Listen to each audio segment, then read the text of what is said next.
Welcome, everybody. It's the Ango Show live. My name is Ango. I'm here joined by Billy TKO on YouTube. Yes, sir. Welcome to the show, brother, man. How you doing, man?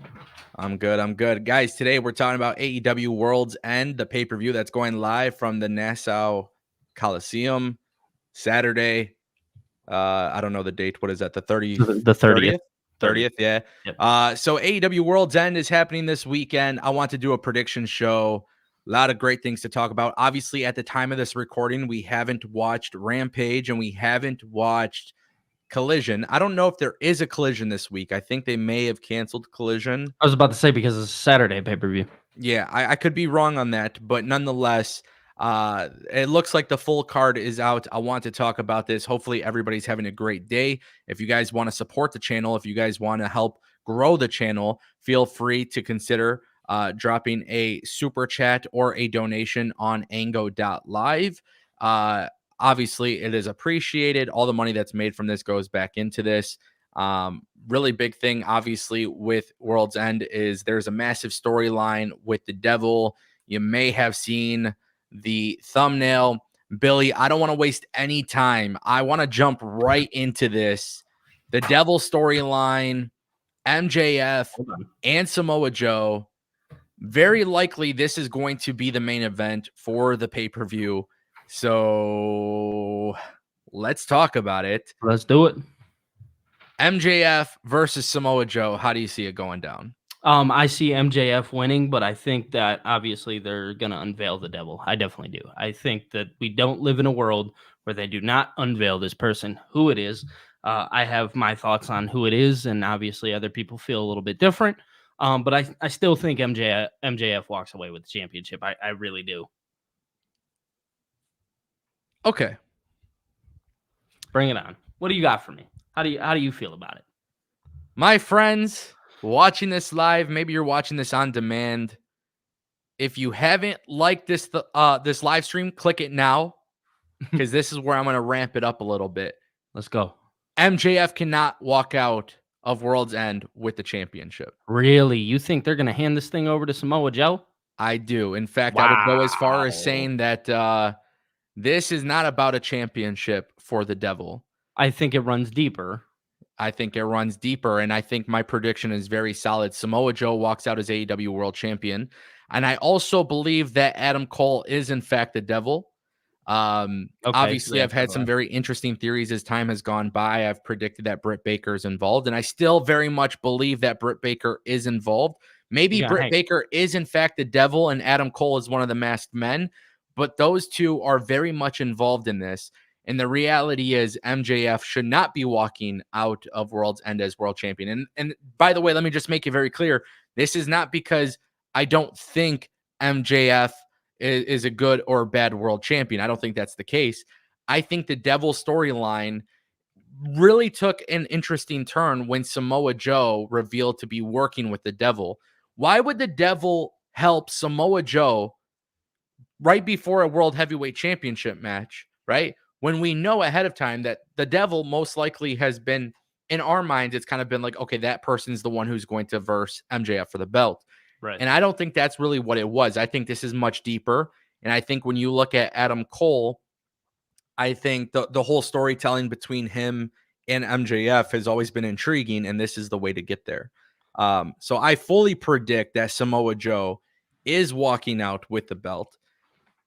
And I will go as far as saying that this is probably where AEW will become very interesting because of the MJF bidding war free agency. 2024. Now, I'm going to pop. Do you mind if I chime in here?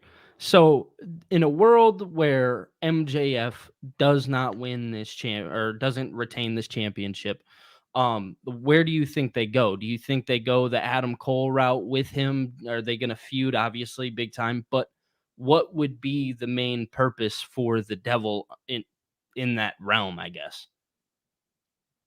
I want you to repeat that back to me. I'm sorry. So if MJF does not retain the title, right? Yeah. What is the storyline going out of it? How deep does it run, really? Because without a championship, it doesn't feel like, because that's what Adam was kind of hunting in the beginning. Mm-hmm. So what would be the main purpose of the storyline then? The main purpose? Yes. Like, what do you think the emotion behind it is? For Adam Cole, you're saying? Yeah. Okay.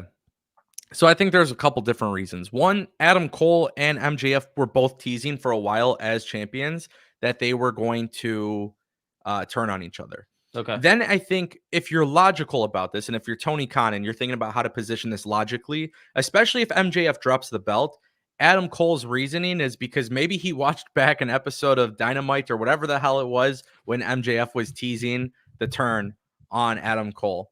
And maybe that's enough for Adam Cole to realize this entire time. In order to beat the devil at his own game, he has to be the one to turn. So, me personally, I think when I look at this storyline and the way it's evolved, there's always been a little bit of a tension there. We saw at All In how they were so close to turning on each other and it didn't happen. And MJF was vulnerable. And the reality is, when you see somebody like MJF being vulnerable, this guy who's a dickhead to absolutely everybody, and he's being vulnerable, and he finally feels comfortable to stay with Adam Cole, but he was so close to turning, right? Yeah. And they were so close to doing this. I think that right there is enough for Adam Cole to be like, I can't trust this guy, and that's it. It doesn't have to be a very complex thing, but they do have the history there. And I know a lot of people, by the way, in the IWC do not like this storyline.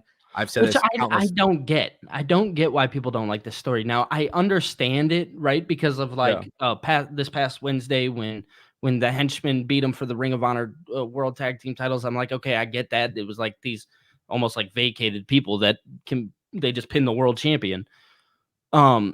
But it doesn't make sense in my eyes because this seems like a story that has been told for so long, and not just in this story itself, but other stories, right? It feels like we've seen this before. So it's very easy to gravitate hate towards it because you've seen it. But I think it's one of those things where you got to let it play out. Right? And I did want to throw this up here. It's not a super chat, but it's a great comment. Bonkers LFC says, why the hell did Joe relinquish the TV title not to win the AEW championship?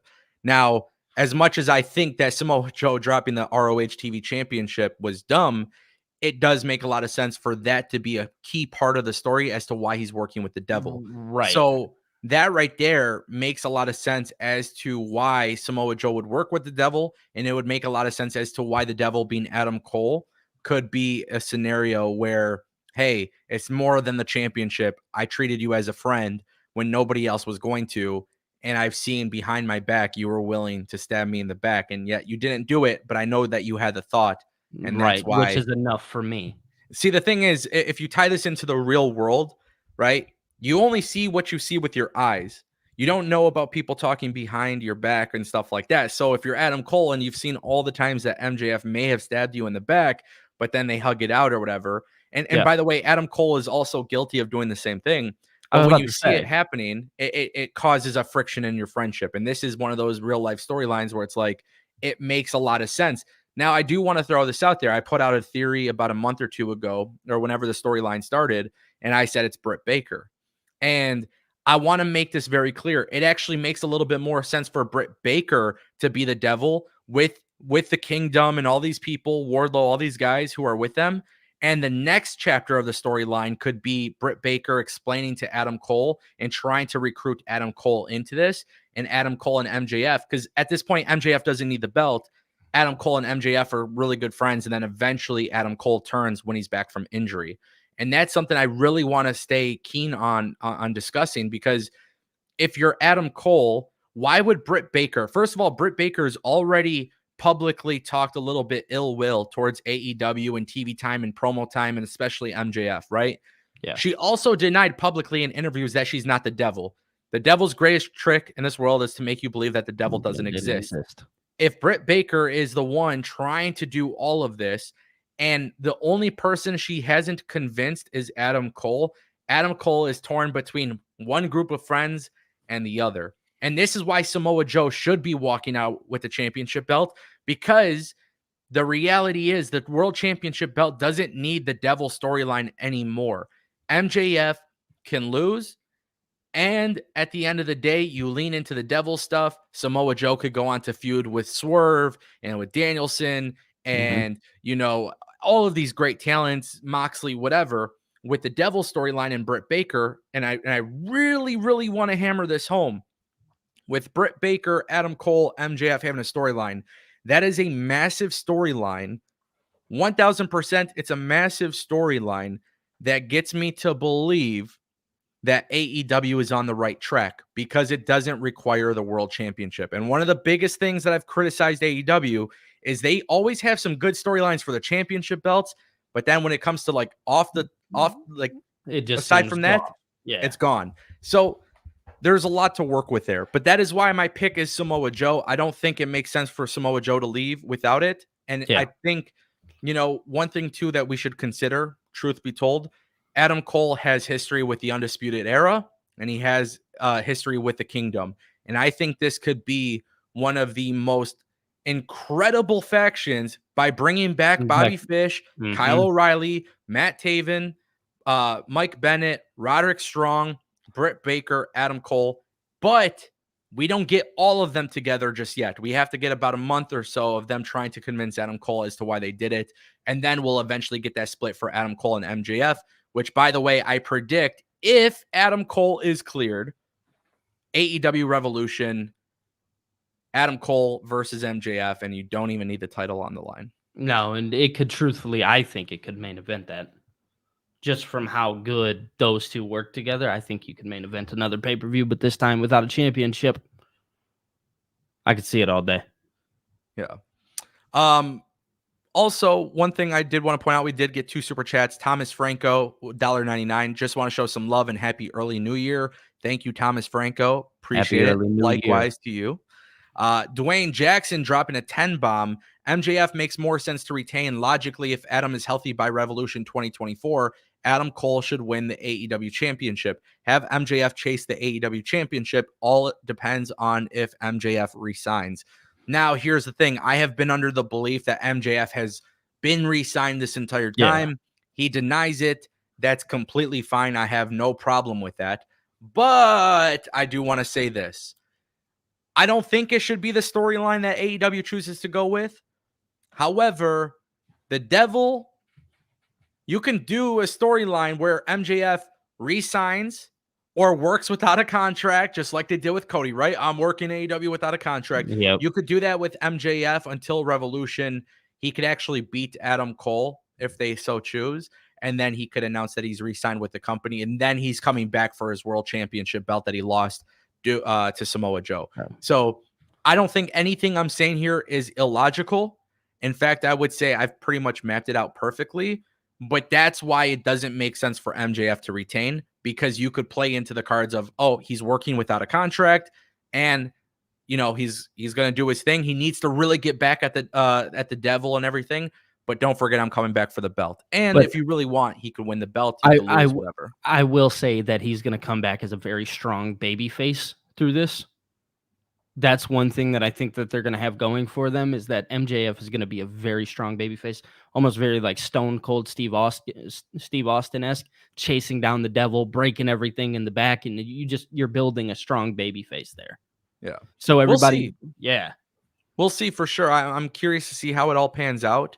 But I definitely don't think MJF is leaving AEW. I don't think it's a possible thing. No, I think at he all. Resigned too. Yeah, and I'm very comfortable with saying at this stage of the game too. I think I'm very comfortable with saying that this is probably going to be the storyline, because the Devil storyline has kind of been a little too long. I understand that people don't like it. It's one of the storylines I do enjoy. I've always kind of been that guy. I mean, you saw how it was with Retribution and shit. Like, oh yeah, I like this kind of stuff. Now, for me though, I think there's actually a much greater picture, and AEW kind of took a little bit longer to get there, but I think they could do it. And this will actually be the thing where people are like, oh, because here's one thing because I don't want to talk about this match too long, but here's one thing people got to remember. When you do these who did it storylines, when you're doing these big reveals, you're always bound to disappoint somebody. So AEW can have the Devil be Wardlow. It could be MJF himself. It could be Adam Cole, Britt Baker. It could be a lot of people. Who it can't be is Jack Barry. I said that myself. Overwhelming. Yeah. A lot of people will say no to that. But I think for the most part, everybody will be disappointed in some sense. If it's Jack Perry, you're letting people down. But if you're doing it my way, where I'm talking about Adam Cole, Britt Baker, Revolution, working without the contract, Samoa Joe wins the belt. Britt Baker seems logical, right? She does. Britt Baker seems logical, and she seems like she fits there because it's almost like the same. So it's not the revealing storyline. Now it's the pick and choose storyline, right? Now you have to choose. Yeah. I did want to throw out this comment though, because I did think it was great. First time viewer here, baptized by fire. Any chance Tony is the devil and he is doing this because MJF could be a champ without a contract? Also, he is tired of being bullied. Now, this is actually hilariously good in my opinion. Yeah, it is. Billy, I'm gonna tell you, I know people will hate this when I say this, but I actually support Tony Khan being the devil. However, there's only one problem, bro. And trust me, you could challenge me if you want. Yeah, okay. My biggest problem with Tony Khan being the devil, for all intents and purposes, this guy is not really meant for the big screen. He is not really meant to be an on-screen character. He's not really good at it. That's no blow to him. He does a fine job doing everything else. He's got a lot of shit to juggle. I don't expect Tony Khan to be this incredible public figure, authority figure on TV and this type of shit. But I will say, for all intents and purposes, when it comes to actual booking, this is probably the strongest idea AEW could have when you consider the bidding war of 2024. And if you really want to make it an absolute massive, massive storyline, Tony Khan would probably be the most shocking and most insane reveal of all time. I think if you want to shock the world, quote unquote, I think that Tony Khan would be in your best interest to be this devil. Now, I'll say it should not be Tony Khan. And I think I stand with you on what you said about Tony's not made for the big screen. That's not what he does. But I do see a world where this probably works better than everything else we've just said. And in my eyes, I think that if you take Adam Cole away from it, if you do all that, I genuinely think that Tony Khan fits the best in this storyline. So I see some people, Dwayne, by the way, thank you for that super chat. Dwayne just put in the comment. He's like, it's the worst idea of all time. Yeah. Oh, yeah. Oh, yeah. Now, look, I get why people would say that, but I'm talking logically. I'm talking basically. I'm talking based on the idea of being logical. Yeah. There is no better excuse for Tony Khan to be the devil other than now. So right. I've seen people's other theories, Shane McMahon, which would be funny, but it doesn't make logical sense to me as to why Shane McMahon would be involved. That would be AEW's job to explain it. So I'm going to rule that out. Jack Perry, I can understand why it would make sense for him to be the devil. There's a little bit of history between him and MJF. Could make a lot of sense. But then you got to factor in why the hell would Jack Perry be the one to work with Samoa Joe? Because you guys got to remember, Samoa Joe's working with the devil. For what reason? To win the world championship. So why would Jack Perry want to help Samoa Joe win the world title? And why the hell would Samoa Joe need help from Jungle Boy? It doesn't make sense. So when you think of logically, and again, Dwayne, I know what you're saying. It's the worst idea of all time, but hear me out. As much as I don't think Tony Khan would be good in this role, it makes sense for Tony Khan to be in this role. Why would he help Samoa Joe beat MJF? Because MJF could leave with the AEW World Championship belt. When you put two and two together, this is the most logical thing. Me personally, in wrestling, I like to break down logic because I think in wrestling, a lot of people don't break down the logic aspect. So just keep that in mind. That's where I stand with it. Billy, any last minute thoughts? No, I mean, truth be told, I agree. I think it's fair to say that we can all right now agree that chances are it is definitely going to be Adam Cole. Interesting. So my prediction, Samoa Joe walks out with the belt. What was yours? I stand with, I think MJF retains the belt and he's in Adam Cole. Okay. So my prediction, Samoa Joe, Adam Cole, or Britt Baker. It's one or the other. Yeah, it's intertwined with the way they do it. Right. But hey, y'all, I ain't playing about that Tony Khan theory. No, I kind of like it. I kind of like it. That's something we can agree on. We'll move on. We got a super chat right here. I have no idea what this currency is, but Sam, thank you for sharing. I think it's one of the most epic storylines, to be honest. In my opinion, it's 100% Wardlow because he is chasing MJF after his comeback. What is your opinion about it? I will say, I don't think Wardlow is the devil. I do believe he is one of the masked men. I think they have shown Easter eggs with this. I mean, anybody who knows what I've said about WWE and the little Easter eggs, I like paying attention to these things. Wardlow had a squash match a couple of weeks ago, came out with hat hair immediately after the devil masked men did an attack. I mean, that was done on purpose. They're not stupid. They did that on purpose. No, so I think it's fair to say that Wardlow is definitely at least one of the henchmen. He's looking to get back at MJF. Yeah, I did want to point this out too because I didn't want to forget. It did come out. It was revealed that Shawn Spears was in fact one of the masked men, but it was just as an extra. He's not part of the core group. We know Shawn Spears is leaving AEW. I don't want people to get confused by this. If you read it online, he's not involved in the storyline. The only people that will be revealed are the people from the initial attack. Throughout the last few weeks, we may have seen like 20 masked men. It's not one faction with 20 people. So with that being said, Wardlow, in my opinion, is one of those people involved. Shawn Spears, based on what has come out, he's not involved. He was just used as an extra talent. Don't want to get confusing. But Sam, thank you for your super chat. I want to keep it moving. The next match I want to talk about, and this one actually excites the living crap out of me because of the fact that, personally speaking, I have been very happy with the Continental Classic. I have been very happy with it. Eddie Kingston, Jon Moxley, Continental Classic Final, the Triple Crown Championship. Billy, hit me with your thoughts, brother. I think Eddie Kingston's walking away with this one. I think Eddie Kingston is going to be your winner. I think he's going to finally take down Jon Moxley. And I think I think it kind of gave it away when he beat Bryan Danielson for the first time. And I genuinely think that this is like a very promising story. I think this is going to be the best match. If you want my humble opinion, I think this is going to be the best match. I think you're going to see what pro wrestling looks like when these two go face to face. I think it's going to be amazing. I'm so excited for it. Yeah, I actually disagree. I don't think Eddie Kingston's walking out, unfortunately, with the belt. Nah, see, I do. Here's the thing with this Continental Classic. Okay. And I think people are going to twist my words. I think people are going to think that I'm not a big Eddie Kingston fan. It's very well documented. I love Eddie Kingston. I'm so happy that AEW has given this guy the opportunity to just go out there and speak and talk and, cut these promos and have these great matches. Eddie Kingston's one of my favorites.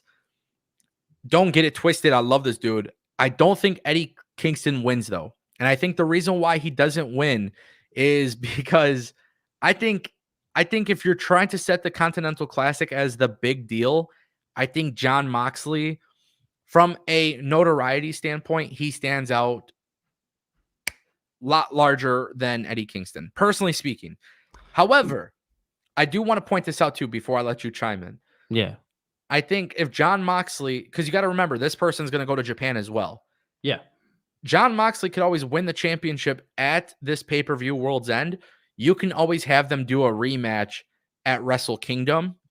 You can always have them do a rematch at Revolution. You can always do that. You can always have Eddie Kingston in the mix. But this, in a weird way, it's going to be like the secondary world championship for AEW. Yeah, I think that's going to be like your Intercontinental United States Championship. I genuinely think like this is what that's going to be. And that's why, again, I don't think, by the way, it's not the wrong choice if they go with Kingston. Right. I just think, again, this is predictions. My prediction is that Tony Khan views Jon Moxley as a bigger deal in this case. In terms of who I want, I mean, I know this is going to piss people off, but like, I don't even really like, I like Jon Moxley and I like Eddie Kingston, but I feel like this was not the right booking for the Continental Classic final. A lot of people said Swerve, Jay White. Like there were a lot of people. I think storyline wise, this is a great story. Yeah, but you're not referring to a story that's actually being told on weekly television for AEW. That's the problem. Yeah, no, because you are tapping into emotion, right? Yeah, but what I'm trying to tell you though is you cannot say it's good storytelling when the story hasn't been told on weekly television. Yeah. We're talking about a tournament. At the end of the day, AEW is doing a tournament. This is to crown the winner of the tournament. I understand that there's history there, and a lot of people are talking about it. Because think about the promo that was cut. Because they kind of just on Wednesday they kind of just put it out there. They were like, "Hey, I'm going to beat you. This is what I've had to go through to get to you. Yeah. You kind of just told the story right there. So whether it's told on weekly television or not, they made it interesting at least. I'm definitely not arguing that. But my point that I'm making, though, from a storytelling perspective, the storytelling doesn't matter in a tournament. No, right. Because at the end of the day, people were trying to tell me Swerve losing. Oh, well, he could be the devil and he's going to get a world championship. Well, that doesn't fucking make sense now, considering that the devil is helping Samoa Joe try to win it. Right. So, see what I'm saying? It's a very interesting thing. But for me personally, I think the best finals should have been Jay White versus Eddie Kingston, Swerve versus Eddie Kingston. I think Jon Moxley versus Bryan Danielson would have been a good idea. I think they made a very, very big mistake with Daniel Garcia only winning one match, right? Yeah, but I mean, if this is going to be a yearly thing, right? If this is going to be like a continuous, if we're going to see another tournament like this or maybe the same one next year, aren't these people that you can just move over to next year and give them a shot then, So what? It's going to be the same competitors every year? A bunch of guys who can't win the tournament? Yo, you get a second chance, third chance, fourth chance? That's not what I'm saying. I'm not saying that you have to do it that way. No, but earn yourself into that spot. And again, this is wrestling, right? This is wrestling. So they could just book it to where, oh, well, we remember this person had a really good one last year. Throw them in, right? Yeah. I mean, I'll tell you off the rip. I understand where you're coming from. I don't think it was a good creative decision for it to be Moxley and Kingston. I think it was a very predictable thing for Kingston to go to the finals because he's holding both belts. And I predict that Kingston's going to lose. Now, me personally, I think Eddie Kingston should win. I would like to see Kingston win, but my prediction is that he's losing because Tony Khan and AEW, they want this tournament to be a big deal. Tony Khan and AEW have made it very clear since day one that Jon Moxley is their guy. And unfortunately, that hurts other people. And I kind of want to throw this out there too. I'm seeing it in the chat. Humble 85. This tournament also hurt Jay White. And I kind of want to throw that out there. I think this is very important to mention that this tournament, as much as I truly enjoyed watching it, I do believe that AEW kind of shot themselves in the foot the way they booked certain people. And let me also point out, there are certain people who looked really good. Brody King was one of them. Yeah. So Andrade looked very good as well. Let me just make that very clear. I just think this match, it's probably going to be Jon Moxley that wins. I'd much rather see Kingston win. And, I stand by Eddie Kingston. I genuinely, as a fan, think that he's going to win. I think he would do very great wonders for that. Unfortunately, I think AEW is really going to treat this like a secondary world championship. I think you're going to see this belt primarily defended on Collision. Yep. And I could just see Tony Khan putting a lot of trust into Jon Moxley, unfortunately. We did get a couple super chats, so let me read these really quick before we move on. Sam dropped another one. I got a question. Why does Billy look like Dax from FTR? This is not the first time I've seen this. Billy, how do you respond? I didn't know I did. Anytime I bring you on the channel, people say you look like someone. It's always funny. Yeah, I've heard Braun Breaker. I've heard Dix. I mean, there's great. Thanks, guys. Nice. Yeah. Thank you, Sam, for the super chat. Dwayne Jackson dropping a 5-bomb. He says, honestly, I think it was a bad creative decision to go with Moxley instead of Swerve, then have Swerve feud with Lee. That feud was dead last year. Dwayne, we're going to talk about this in a few minutes, definitely, because Keith Lee and Swerve is a match. I have a lot to say about that. But thank you for the super chat. Another super chat from Dwayne. If that was the case, it would have made sense to have Swerve have another match against Hangman. At least they have recent history. And we'll also talk about that as well. Right. Dwayne, thank you. I appreciate that, my friend. Appreciate the super chats, guys. Keep them coming. Guarantees that you'll be answered on the stream.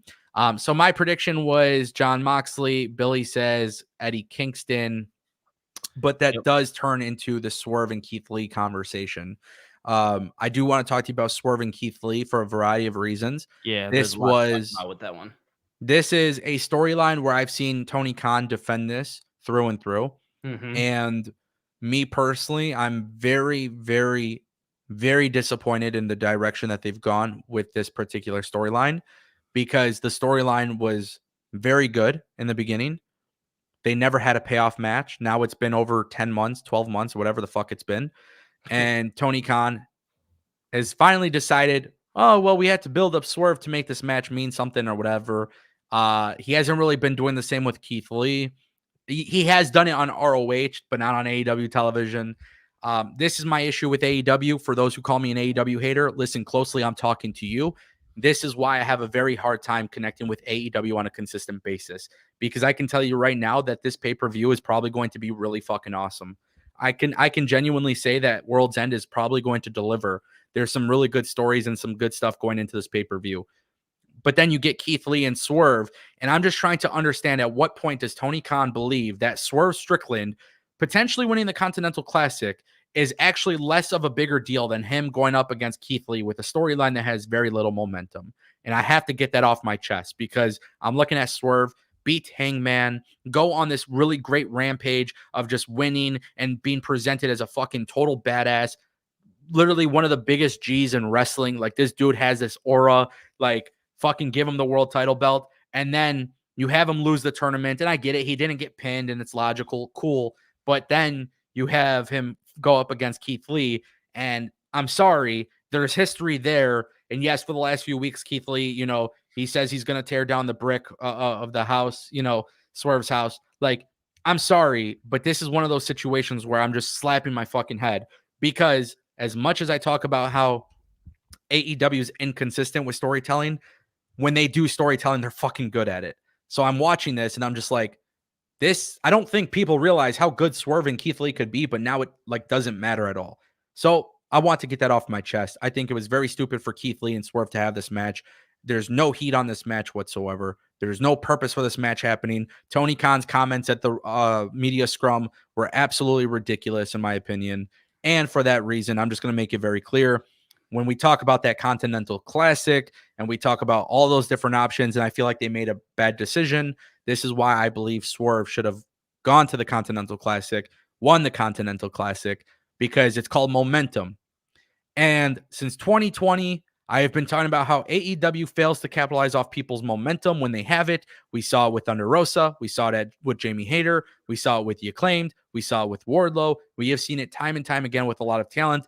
And that is why I feel the way that I do with Swerve, because eventually some people get back to that momentum and some people don't. Wardlow is a great example, but I'm here watching Swerve and Keith Lee going into a random ass match. And the reason why it feels random is because they didn't capitalize off the momentum from the initial storyline.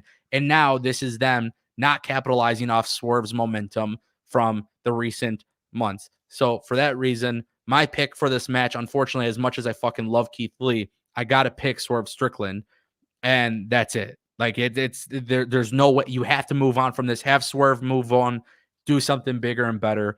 Because to be honest with you, I think this is fucking stupid.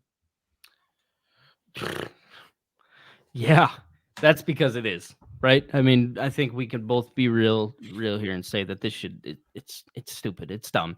It makes no logical sense right now. But what I will say to it is it kind of coincides with my argument at Eddie Kingston, right? Like you said, they're not telling the story on TV, so what sense does it make? Yeah. And to that I say, oh, well, here I am about to bash this while I just defended something. So I'm here to call myself out for a moment, to where I defended something and then came to this and I'm like, oh, well, this shit makes no sense. Yeah. And that's because I truthfully believe that it doesn't. I think maybe when they originally broke up, you had some heat. And even then, at that time, the heat wasn't like super big. You know what I'm saying? Obviously, Swerve wasn't in the place that he is now. I don't think Swerve needs this match. Is that bad? No, he doesn't. He's been long past this. Yeah, I don't think he needs this anymore. I think we're way beyond this. I think now you are in a place to where it's, let's start building Swerve to the title. Obviously, he's going to fight for it. We know that's going to happen sooner rather than later. And yeah, I mean, my pick is the same. Give me Swerve. I hate to say that about Keith Lee because he is amazing, but he's just been booked horrible. I want to just reiterate this one more time because we're getting a lot of new viewers on here. So let me just repeat this and let me just make this very clear. AEW has shown me in the past that when guys have momentum, they don't fully capitalize on it. We saw it with Wardlow. We saw it with The Acclaimed. We saw it with Jamie Hayter. We saw it with Thunder Rosa. We've seen it with multiple talent. And then eventually what happens is they lose their momentum because it was never capitalized on it. And because AEW never capitalized on it, those people have a harder time getting reactions. And that is why I am fearful. That is why I'm scared about Keith Lee and Swerve having this match, because when the momentum is on Swerve, now you're changing direction again. I just wanted to reiterate that for a moment, because quite honestly, I'm just shocked that Tony Khan has made this decision. And then I'm shocked that Tony Khan has the balls to say publicly, like, oh, like we had to, I get that you're trying to fucking build up Swerve, and like that's a cool thing. At this point, you've built up Swerve to be far presentation and booking wise far greater than Keith Lee. You haven't made Keith Lee on that level. Especially as he just went up face to face with MJF, and like that promo between the two was phenomenal. And it's like, again, I get it, right? You need to put some kind of effort into building this match, and you go on and you say what you say. Swerve doesn't need this, dude. He doesn't. Yeah, he shouldn't be involved in this type of shit. But anyways, my pick, Keith Lee. My pick is Swerve Strickland.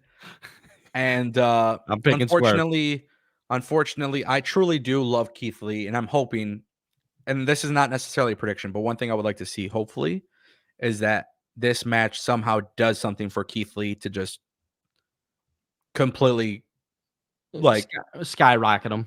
Yeah, something. Post-match stuff, I don't know, maybe him joining Swerve after. I don't know what it's going to take, but they need to do something. They're going to have a really good wrestling match. That's what's going to need to happen. You have to get... Keith Lee has great wrestling matches every time he wrestles, bro. Yeah, but... Stop, bro. Stop. Billy, listen. We literally just seen Keith Lee on ROH. We know this guy could wrestle. We know this guy's fucking awesome. We saw this guy go toe-to-toe with Roman Reigns and Brock Lesnar in the WWE. And then we saw WWE put him in a Bearcat Keith Lee gimmick. And it's so strange watching how Triple H booked Keith Lee, then watching Vince McMahon, and then watching Tony Khan. And I remember thinking, Tony Khan could do so much better with this guy. And look, here we are. I'm just sitting here being like, I'd rather fucking watch Bearcat Keith Lee, because at least that guy was on TV every single week. We know this guy could wrestle, but I would need to see more. And there's actually the only person I trust with Keith Lee is Triple H. And that's not going to happen right now. So for the fact it's not going to happen, Tony Khan, make me a believer. You did it with Swerve. Now do it with Keith Lee. You can do it. Yeah, you can do it. You definitely can. Definitely can. Simple as that. We got a $2 super chat from Justin. He says, what is the next feud for Swerve? This is very difficult to answer because I feel like Swerve should be going for the world championship. Yeah, because now he has no direction. I do believe Samoa Joe, if he does walk out of World's End with the championship, I actually do see him being a transitional champion, unfortunately. So I could see Swerve becoming world champion. But again, that prediction probably sucks, considering that this might be one of those times where they don't capitalize on his momentum. So, Billy, what do you think? What's the next feud? I think that right now, I mean, the best answer is what you answered in saying that, like, maybe Joe has to be a transitional champion.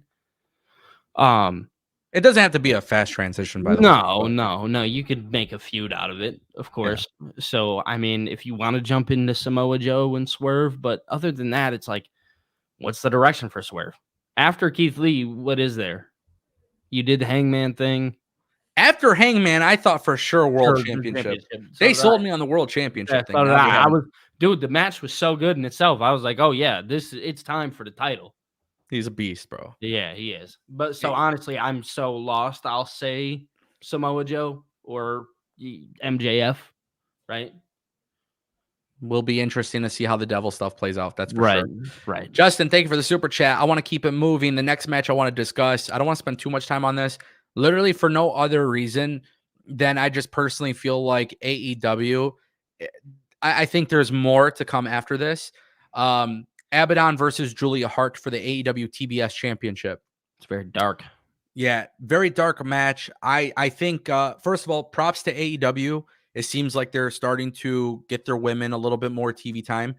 It's not perfect. We're in the early stages of it, but they're starting to create a little bit of momentum surrounding the women's division. So I want to give them props for that.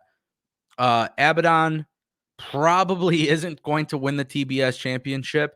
However, I'm predicting that she will. And strangely enough, this is where it gets kind of chaotic. I feel like Willow Nightingale is going to be involved.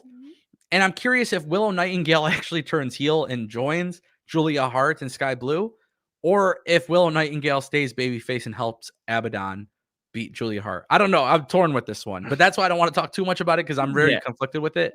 Yeah. But for all intents and purposes, it's probably going to be Julia Hart, but I kind of want Abaddon to win. It would be nice to shock her. She's an AEW original.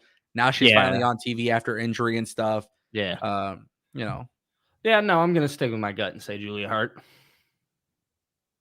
I'm sticking with my gut on that one. Cool. Very cool. I think it's going to be, I don't think there's going to be anything crazy happening with it. I genuinely think this is just a one-off thing. Yeah. Yeah, we'll see how that goes. Either way, I think Willow Nightingale gets involved. So, Willow Nightingale, huge fan of her. I would actually be putting the women's world championship on her, but that's just my opinion. I like her a lot too. I do too. I think she definitely gets involved. Another women's match, Timeless Toni Storm versus Rio. I love this so much. I know everybody. Rio. I love both of them. Yeah. Who wins? The fans. Yeah. Facts. The fans win. The fans win. No, personally speaking, I think Toni Storm wins. I think Toni Storm wins. I think they're very keen on making sure Toni Storm continues to get a run. However, I do predict after this match, Jamie Hayter returns. So do I. That was going to be my prediction. Yeah, I don't know. I don't know if she's cleared. I don't know any of that. So obviously, we're just kind of spitballing here. But I really do. I believe Toni Storm.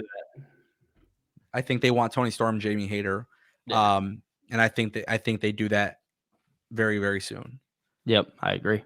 That's one of the things with some of these matches. It's a lot easier to predict, and it's not as complex because there's not as many twists and turns as I think a lot of them are easy to predict, and some of them are I could see both ways. Right. I really can't see them having Toni Storm lose. Yeah, me either. But I definitely could see Jamie Hayter, returning, and that's why with Julia Hart and Abaddon, it's I really do think it's going to be Julia Hart, but what I want to see happen would be something different, Right, exactly. So in this, it's the same thing. I think Toni Storm just is going to, I think she's just going to walk away with it. But I do agree that I genuinely think Jamie Hayter shows up because I do think that they want to do Jamie and Toni. Yeah. It makes a lot of sense. There's a lot of matches on the card too, so some of these we are going to kind of zip by fast. AEW TNT Championship, no DQ, Christian Cage versus Adam Copeland. Bro, this is one of those where I'm super conflicted. Yeah, I'm torn. But I'm picking Adam Copeland. I'm picking Adam. You are? Yeah, I'm picking Adam. Unfortunately for Adam Copeland, I don't think he walks out with the TNT Championship at World's End. So, in some world, right? In some world, I would say the same thing because Christian is so good at what he's doing right now. Oh, no. I don't think you caught what I'm saying. Adam Copeland is going to win the TNT Championship. He's just not walking out with the TNT Championship. Oh, because there's I'm with you now. I'm caught up. Yeah. Okay. Anyways, continue, my friend.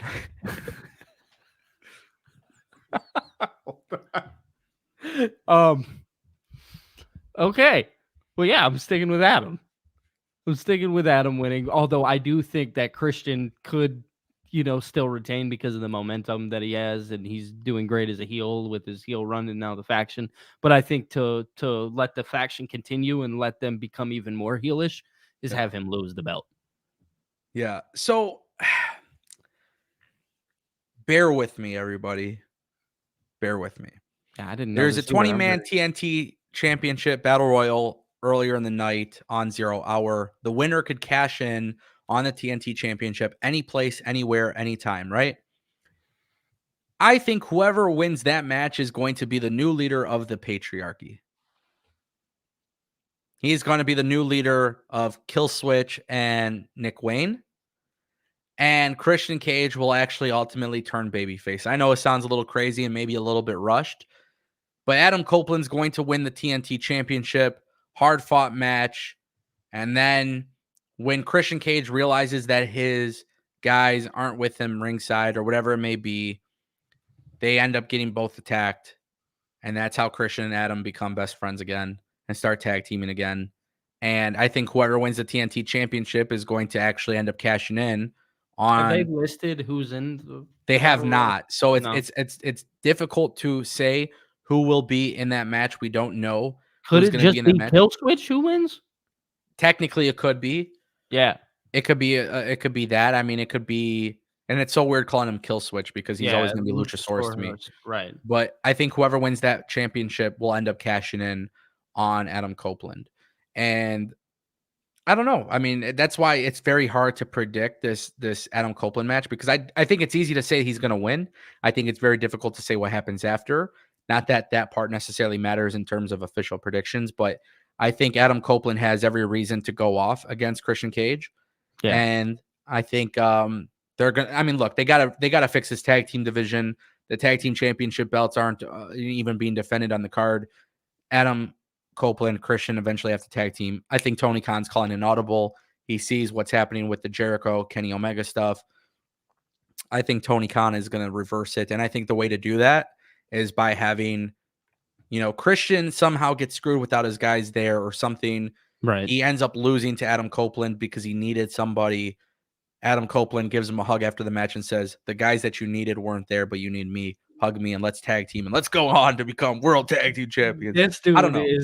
That's big. Whoa, we're overbooking the fuck out of this. Don't get me wrong, but I'm just making it very clear. I don't think Adam Copeland needs to be TNT champion, and sadly, I do think it's actually somewhat beneath him considering how the TNT championship has been booked. Right. So, I also predict in 2024 when the TV deals are done, I predict the TNT championship will be Gonzo anyway, so it doesn't really matter. Yeah, I think somebody's cashing in on Adam Copeland, and I think it happens tomorrow or Saturday. Yeah.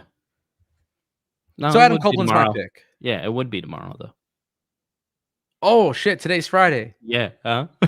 Bro, the holidays screwed me. Christmas Eve, it kind of screwed me, man. I seen you mess up. I was like, oh no, it is tomorrow. Yeah. Sorry. Okay. I am Avery. Dropped a super chat for $4.99. Christian retains. No way they take the strap off of him or let him loose now. How's y'all fathers doing today? Okay.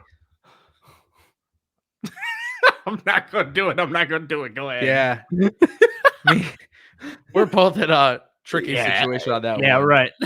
I get what you're saying though, because of the wrestling gimmick, but yeah. Right. That cut deep. Yeah, it did. That one hurt. No way they take the strap off of him or let him loose now. Yeah, I don't agree. I think they do. I think they're desperate for the tag team division to get back on track, and I think they're going to rush it. After that question, he's got to lose. Yeah. Yeah. Okay. Thank you. I am Avery for the super chat. I am not Avery. I appreciate that. Thank you, brother. All right, we'll keep it moving. Another match I want to discuss. Miro versus Andrade El Idolo. Just gonna be a good match. Wait, what? I said I think it's just going to be a good wrestling match. Yeah, Andrade's losing. Andrade's going back to the Fed. To the Fed. He's going back to the Fed. Miro's winning. And this match is just kind of like whatever. Yeah, I think Miro. Two guys who have been incorrectly underbooked, booked very terribly. Don't really care. Love both of them. They're just wrestling. I don't care. Loser gets their release request granted.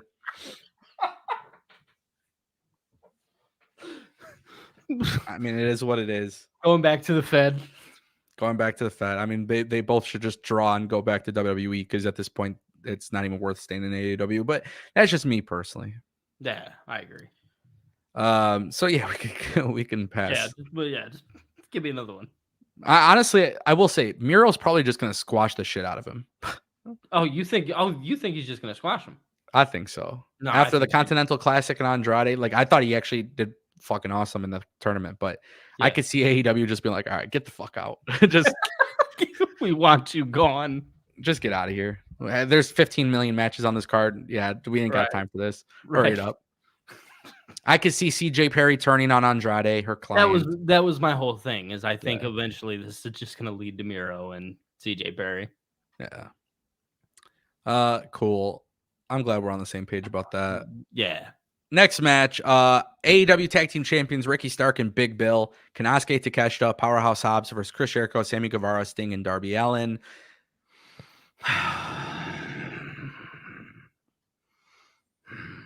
This one pisses me off. This is on the fly booking by Tony Khan. 100%. I can't criticize this because of the situation going on with Kenny Omega. But they told us they were going to do the tag team championship match with a replacement. So here's the problem. This is my problem with Tony Khan booking. People, don't get mad at me. This is the reality. MJF lost Adam Cole, and you got him and Samoa Joe defending the tag team championship ROH belts, right? Kenny Omega goes out with diverticulitis, 100% legit, scary situation, very unfortunate situation. Best wishes, obviously, to Kenny Omega. But then you turn this into an 8-man tag match. Kind of goes to show you that Tony Khan wasn't even originally going to put Sting on this card, which I thought was interesting. Personally speaking, after watching one episode of Dynamite, I do not care about this 8-man tag match. I don't care. I love Powerhouse Hobbs. I'm a huge mark for Konosuke Takeshita. Love it. I love all these guys in this match. Personally speaking, I do not give a flying shit about this match. Unfortunately, it's a match with a whole bunch of great names, and I'm just not personally invested in this match. So, personally speaking, just me personally, I really do not even care who wins, but it's AEW, and if you really, really, really want to build up this Don Callis family, you cannot have them lose. So, what you got to do, have Konosuke Takeshita be the one to pin Sting. No, this guy could beat Kenny Omega, have him beat Sting. That's what I would do. Maybe that's a hot take. Maybe that's a controversial statement. I literally do not give a shit. Konosuke Takeshita should be a world champion in my eyes. Again, people will probably disagree with me. I still do not give a shit. But if you want to make somebody's career, you have them pin Sting. And I know that's very, very, very difficult to do with Sting retiring soon. But at the same time, too, I think it would be a fucking badass booking decision. And it can make a lot of sense considering that they're heels and they're going to cheat. And Don Callis has tricks up his sleeve. And they're going to fucking completely rob them anyways.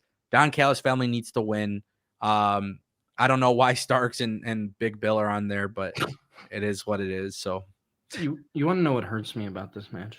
Let me hear it. You know me. I'm a big Sammy mark. I like Sammy Guevara. You are. Yeah, I like Sammy. But you know what I really don't like? I don't like when they give him bullshit booking. I don't like when 5 months ago, 4 months ago, however many months ago it was, he had left Chris Jericho's side.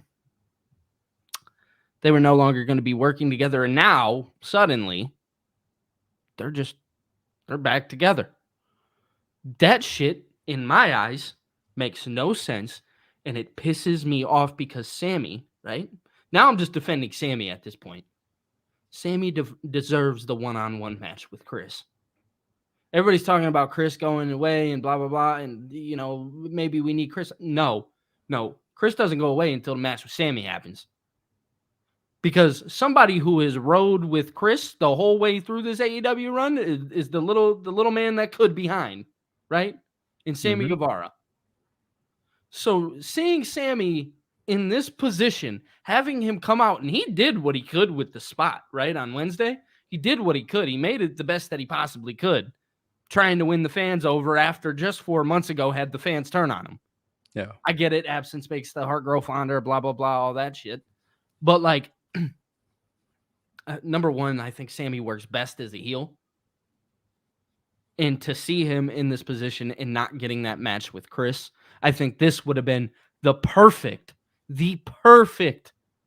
place for Sammy and Chris to have that match. World's End. There it is, right? Just another one of those Swerve and, I mean, if you want to do it, Swerve and Keith Lee, Kingston Moxley, Copeland Christian, MJF, Adam Cole, dude, this would have been the perfect spot for Sammy and Chris. No, it would have been on the fly booking, on the fly, desperate last minute booking. Obviously, the only situation with Sammy Guevara was he just had a new child, so I think that was the big reason why he was off of TV. Yeah, it was. So fair enough. That makes a lot of sense. And that's why the thing of like World's End, I don't know. I get why they couldn't. Right. It's a tough scenario for them. Personally speaking, I just hate the fact that they're even doing this 8-man tag match. Now, I do want to say what they could have done, and I'll let you say it too. What they could have done was actually just have Sammy Guevara replace Kenny Omega as a babyface, and then tag team with Chris Jericho, turn on Chris Jericho during the match, and go back to building that singles storyline, which takes us to Revolution singles match. And that way, Big Bill and Starks would have retained. But my belief is that AEW was going to put the tag titles on Kenny Omega and Chris Jericho, and that's why they didn't fucking do it. But look at that, guys. A YouTuber knows how to book this shit. Yeah, no. So I agree, though. I think the Don Callis family and Big Bill and Ricky Starks walk away with this one. Don't really give a shit, though. Oh, yeah. Nice. Bryan Danielson, Claudio Castagnoli, Mark Briscoe, Daniel Garcia versus Brody King, Jay Lethal, Jay White, and Arush. I mean, this is the Continental Classic guys together, doing an 8-man tag match. Not really much to say about it. I mean, these guys are all great wrestlers. This will be a fun match, fun wrestling match. There's no story other than the fact that they were all losers in this tournament. That's the truth. So Bryan Danielson, Claudio, Mark Briscoe, and Daniel Garcia win. Yeah.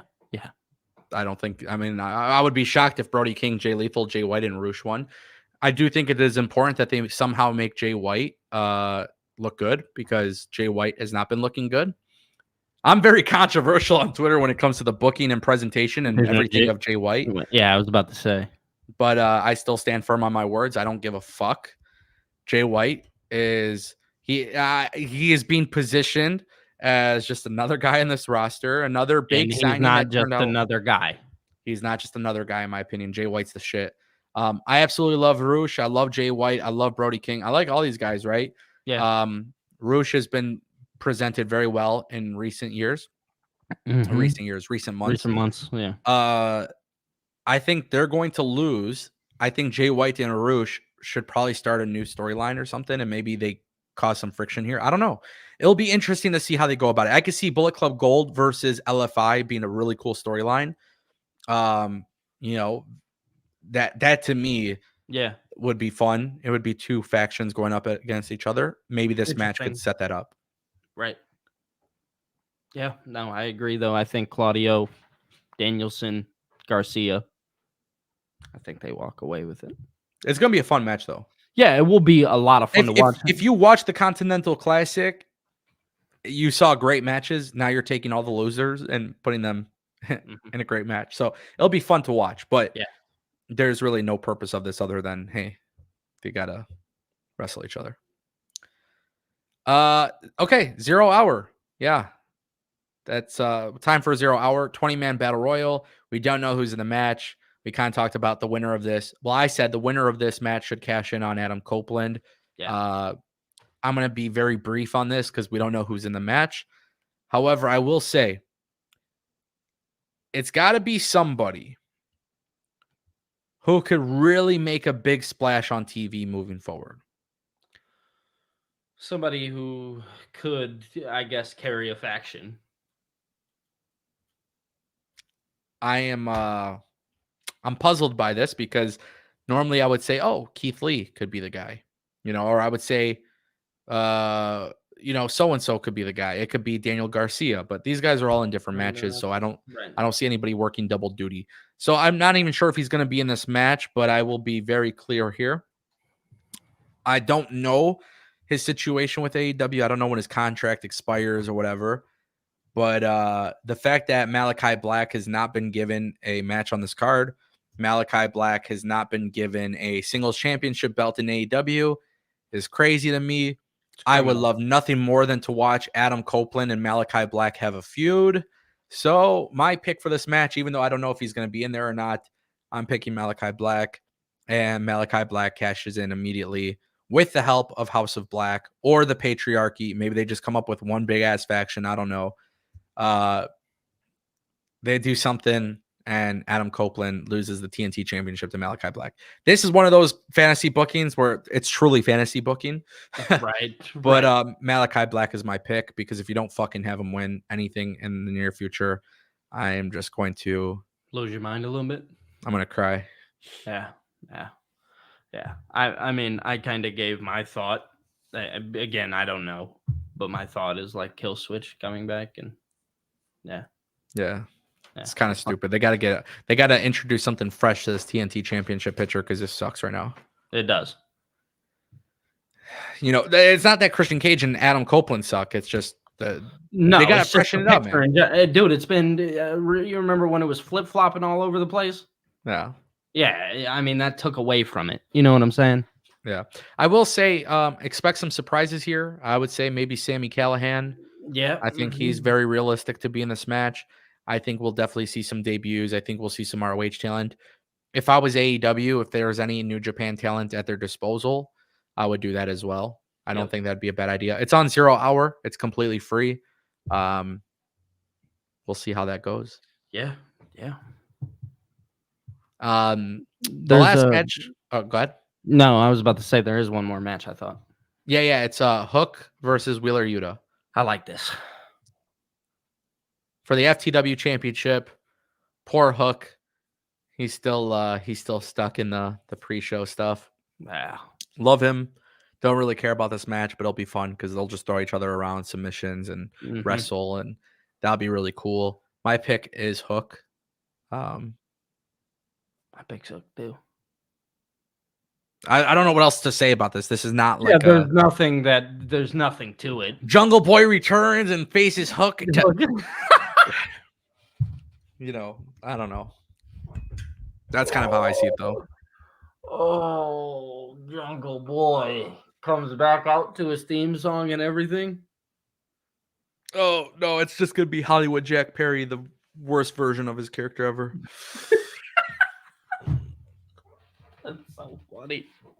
They fucked up. Luchasaurus and Jungle Boy and fucking Marco Stunt were the best. Yeah, oh, man. During COVID. Great time. Talk about a fall from grace. Yeah, man. We did get a super chat from Darren Buss for $5.99. He says, "Hi, Ango. Who should be or would you like to see AEW? Who would you like to see booking AEW matches instead of TK?" I mean, I'm just saying, you know. I'm just saying. Well, I'm not sure if you knew, but there's something a little bit sexier out there, and it's called cagematch.com. Oh, yeah. Yeah. That's rule number 1. If I booked a wrestling show, I do not give a fuck about cage match ratings. Yeah. Did you hear on the media scrum? Yeah. Oh, yeah. Bro. It's whatever. Me personally, I'm not doing that type of shit. You know how I'm going to book matches? I'm just going to be very compelling.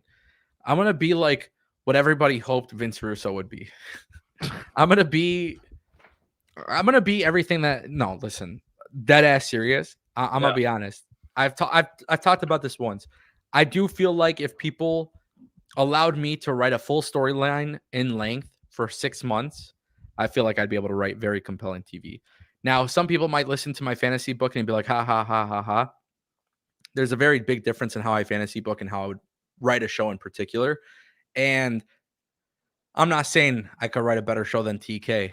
That wouldn't be fair, right? Because I've never written a wrestling show. At this point, he's written 5 years worth. But what I can say is I definitely have confidence in myself where I'd be able to write very compelling television where every single wrestler you would be able to see that there's a vision for them. Every single one on TV. I would not be doing things on TV that don't make sense or that don't have purpose. And every single week you would see something.